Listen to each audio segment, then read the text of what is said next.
नमस्कार साथियों। और एक बहुत ही महत्वपूर्ण वीडियो लेकर मैं आपके समक्ष हाजिर हुआ हूँ आज फिर से। जो राजस्थान की अपनी कोटा यूनिवर्सिटी है ओपन, वर्धमान महावीर विश्वविद्यालय कोटा, जिसके बीएड ओडीएल के फॉर्म स्टार्ट हो गए। तो दोस्तों प्रोस्पेक्टस आ गया है जो सेशन 25-26 रहेगा उसके लिए। तो किस प्रकार से फॉर्म भरेंगे, क्या क्या योग्यता रहेगी, कैसे एग्ज़ाम होगा, कौन कौन एलिजिबल हो सकता है, किस बेस पे एडमिशन होगा और कैसी यूनिवर्सिटी है, लगभग कितना टाइम लगेगा, क्या पैटर्न रहेगा, ईयरली एग्ज़ाम होंगे या फिर सेमेस्टर सिस्टम होगा, हाफ ईयरली यानी कि 6 मंथ्स का। तो वो सारी ही बातें आज हम इस वीडियो में चर्चा करेंगे। तो ये जो प्रोस्पेक्टस है इसके ऊपर हम चर्चा करते हैं। सबसे पहले तो कि जो यूनिवर्सिटी है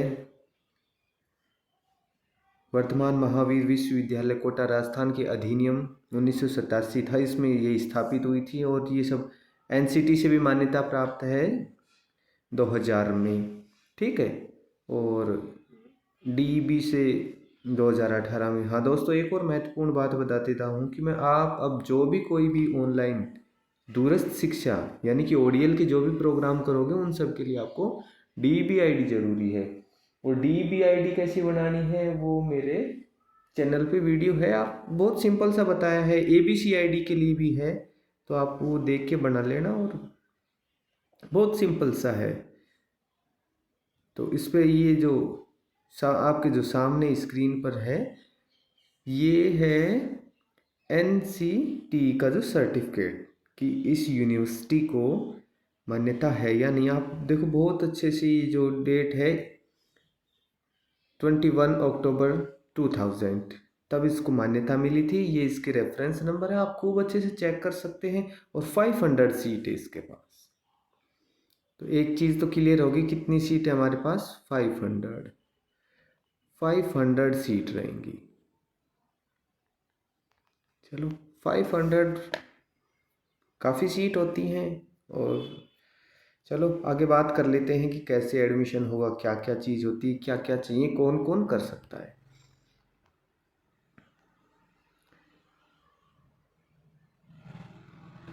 तो दोस्तों ये इसके रीजनल सेंटर हैं, कोटा, उदयपुर, भरतपुर, जोधपुर, जयपुर, बीकानेर एंड अजमेर। ये 7 इसके रीजनल सेंटर हैं।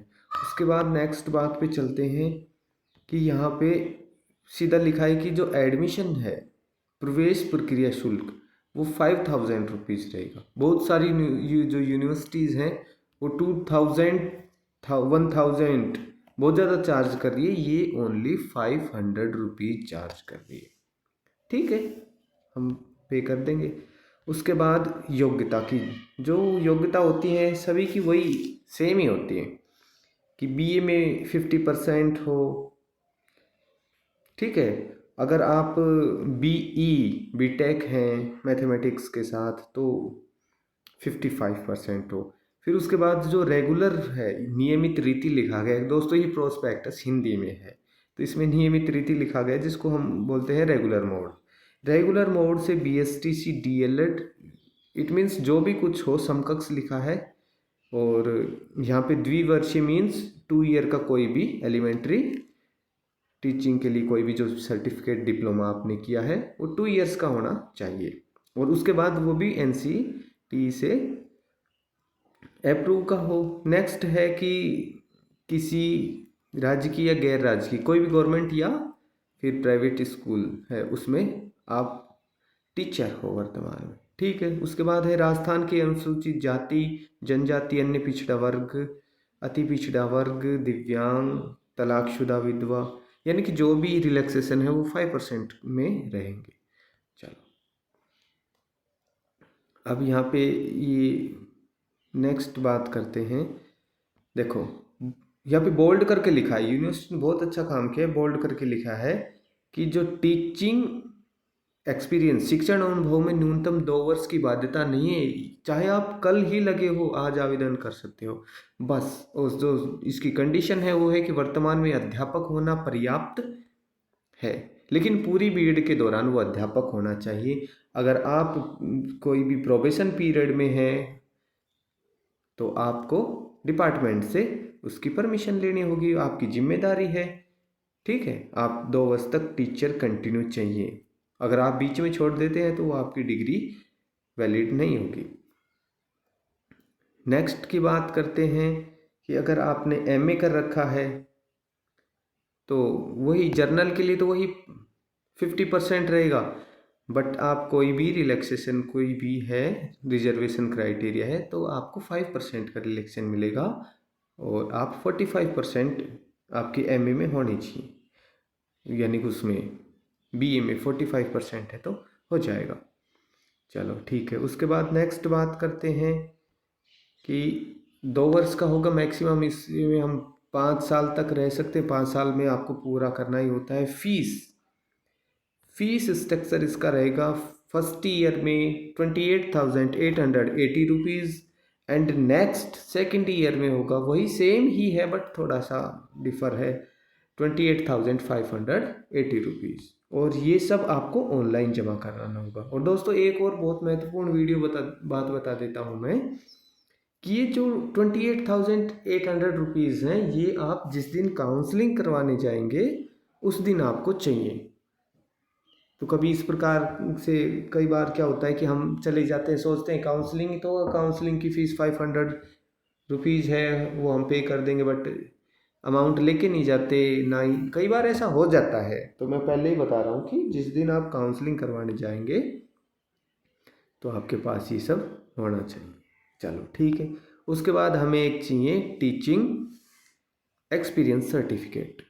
तो ये एक्सपीरियंस सर्टिफिकेट है, ठीक है, ये हम हमारे एचएम से बनवा ही लेंगे। तो उसमें भी थोड़ी सी क्या है, इन्होंने कहा है कि उसमें कोई काट छांट नहीं हो, इस प्रकार में बिल्कुल साफ साफ हो। ठीक है, शिक्षण अनुभव प्रमाण पत्र सभी प्रकार से पूरा भरा हुआ है। ये यूनिवर्सिटी ही जारी किया है उन्होंने, हम आगे आके बताएंगे कि किस प्रकार का आपको एक्सपीरियंस सर्टिफिकेट बनवाना है, कहाँ कहाँ किसके साइन होंगे, किससे करवाना है, सारी बात इस वीडियो में करेंगे। दोस्तों वीडियो ज़्यादा लंबा ना हो इसलिए मैं बिल्कुल शॉर्ट में बताऊंगा आपको। और हाँ, एक नेक्स्ट वीडियो मिल जाएगा कि आपका एडमिशन हो गया उसके बाद क्या करें, कितनी मेरिट जाएगी, इन सब पर एक और वीडियो मिल जाएगी, आप उस पर चर्चा कर लेना। कितने दिन का यहाँ पे जो इंडक्शन प्रोग्राम होता है, ठीक है। और देखो प्रवेश आरक्षण के लिए बता ही दिया, ये जो राजस्थान गवर्नमेंट है तो राजस्थान गवर्नमेंट के मानदंड पूरे होंगे। उसके बाद आपको राजस्थान का सर्टिफिकेट पेश करना होगा कि हम राजस्थान में, उन्हीं को मिलेगा जो राजस्थान में है। ठीक है,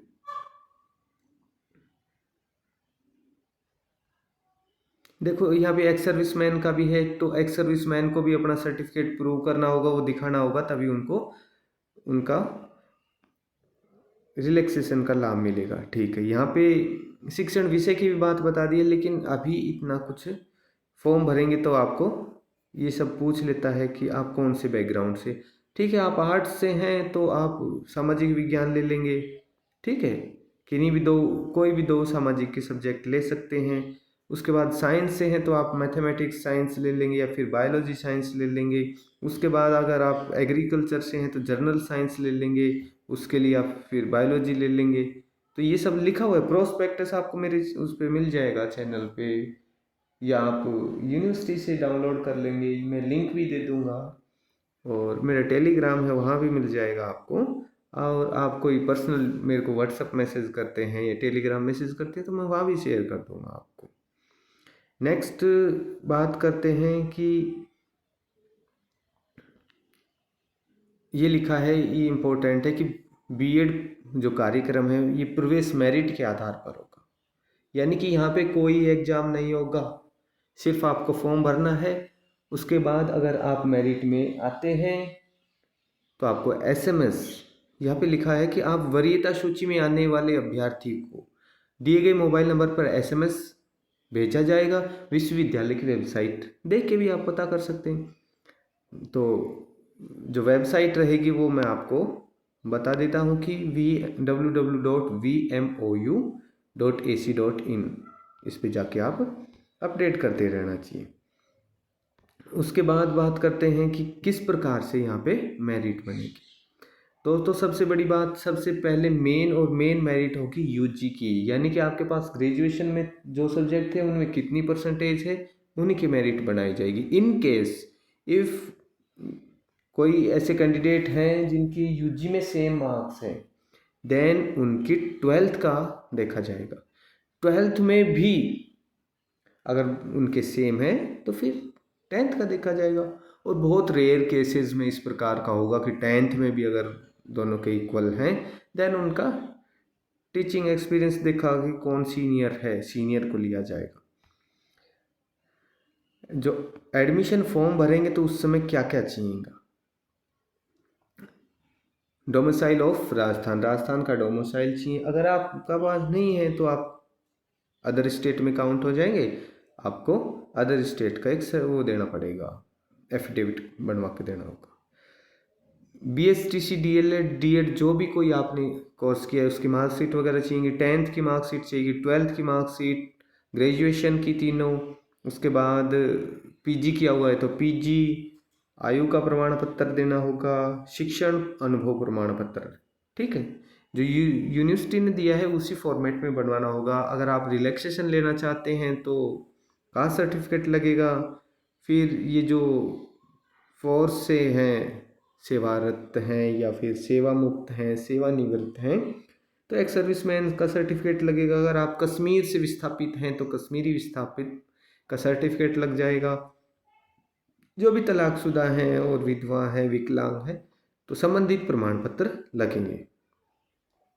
एक बहुत ही महत्वपूर्ण ध्यान देने की बात ये है, इन्होंने रेड में हाईलाइट किया और अंडरलाइन भी किया है कि जो भी अभ्यर्थी योग्यता दस्तावेज के अनुरूप सही ABCID और DBID बनाकर आवेदन भरना अनिवार्य है। यदि गलत पाया जाए तो प्रवेश निरस्त कर दिया जाएगा। यानी कि आपको ABCID और DBID जब भी बनाओगे तो डिटेल बिल्कुल सही भरनी है, करेक्ट। इनकरेक्ट केस में आपका एडमिशन निरस्त कर दिया जाएगा। ये है शिक्षक अनुभव प्रमाण पत्र कि आपको सर्टिफिकेट कैसा बनवा के देना है एक्सपीरियंस का। एक्सपीरियंस सर्टिफिकेट में यहाँ पे डिस्पैच नंबर है, डेट है, उसके बाद ये जो लिखा है कि सर्टिफाइड दैट, प्रमाणित किया जाता है श्रीमती, आपका नाम आ गया, ठीक है, फादर्स नेम, स्कूल नेम और ज्वाइनिंग डेट हो गई। उसके बाद वेतन श्रृंखला का है, इनकी आय हो गई, आय का सर्टिफिकेट भी यही हो जाएगा। उसके बाद क्या कहा है कि ये जो सेंट्रल गवर्नमेंट का स्कूल है या स्टेट गवर्नमेंट का है, इस प्रकार की ये जो सब है यहाँ पे HM के साइन हो जाएंगे, ठीक है। उसके बाद यहाँ पे लिखा है प्रति हस्ताक्षर, काउंटर साइन। काउंटर साइन में साफ साफ लिखा है जिला शिक्षा अधिकारी अथवा सक्षम अधिकारी, तो आप ये काउंटर साइन करवा के ये सब सबमिट कर देंगे। अच्छा, और एक महत्वपूर्ण बात क्या रहेगी कि जो भी डॉक्यूमेंटेशन आप यहाँ पे लगाएंगे फॉर्म भरते टाइम, वो सभी डॉक्यूमेंटेशन आपको काउंसलिंग में चाहिए। काउंसलिंग कैंप लगेगा, उसमें वही डॉक्यूमेंट्स चेक करेंगे, उसी के बाद आपका एडमिशन होगा। और काउंसलिंग में ये जो 28,000 रुपीज़ फीस लिख के जानी होगी। आपको मैंने रीजनल सेंटर बता ही दिए हैं, अजमेर है, बीकानेर, जयपुर, उसके बाद जोधपुर, कोटा, उदयपुर, भरतपुर। और जो एग्ज़ाम होगा वो कहाँ कहाँ पे होगा, तो ये है अजमेर, भीलवाड़ा, निवाई, ब्यावर, टोंक, नागौर, डीडवाना, केकड़ी, किशनगढ़, कुचामन सिटी और देवली, ये तो अजमेर में है। उसके बाद बीकानेर मंडल में आ जाएंगे, बीकानेर, अनूपगढ़, नौर, श्रीगंगानगर, हनुमानगढ़, चूरू, सरदार शहर, जयपुर, अलवर, दौसा, राजगढ़। उसके बाद झुंझुनू, सीकर, कोटपुतली, चोमू, दाता रामगढ़, कोटा, बूंदी, झालावाड़, जोधपुर, बाड़मेर, पाली, ठीक है, फालना, नाथद्वारा, प्रतापगढ़, चित्तौड़गढ़, यानी कि जो मेन सिटीज़ हैं राजस्थान की, वहाँ पे एग्ज़ाम होगा, आपको एग्ज़ाम देने जाना है। तो ये तो थी इम्पोर्टेंट बातें। और दोस्तों अगली वीडियो में बात करते हैं कितनी मेरिट जाएगी, ठीक है, लास्ट ईयर क्या रहा था, अब की बार क्या रहेगा, और एग्ज़ाम पैटर्न कैसा होता है, कैसी तैयारी करें, वो सब हम नेक्स्ट वीडियो में बात करेंगे। वीडियो अगर अच्छी लगी हो तो दोस्तों लाइक करें, शेयर करें और प्लीज़ मेरे चैनल को सब्सक्राइब करें। मैं इस प्रकार की वीडियो मेरे चैनल पे डालता रहता हूँ और आई होप आपको मेरी गाइडेंस अच्छी लगी हो तो प्लीज़ चैनल सब्सक्राइब करें। Thank you.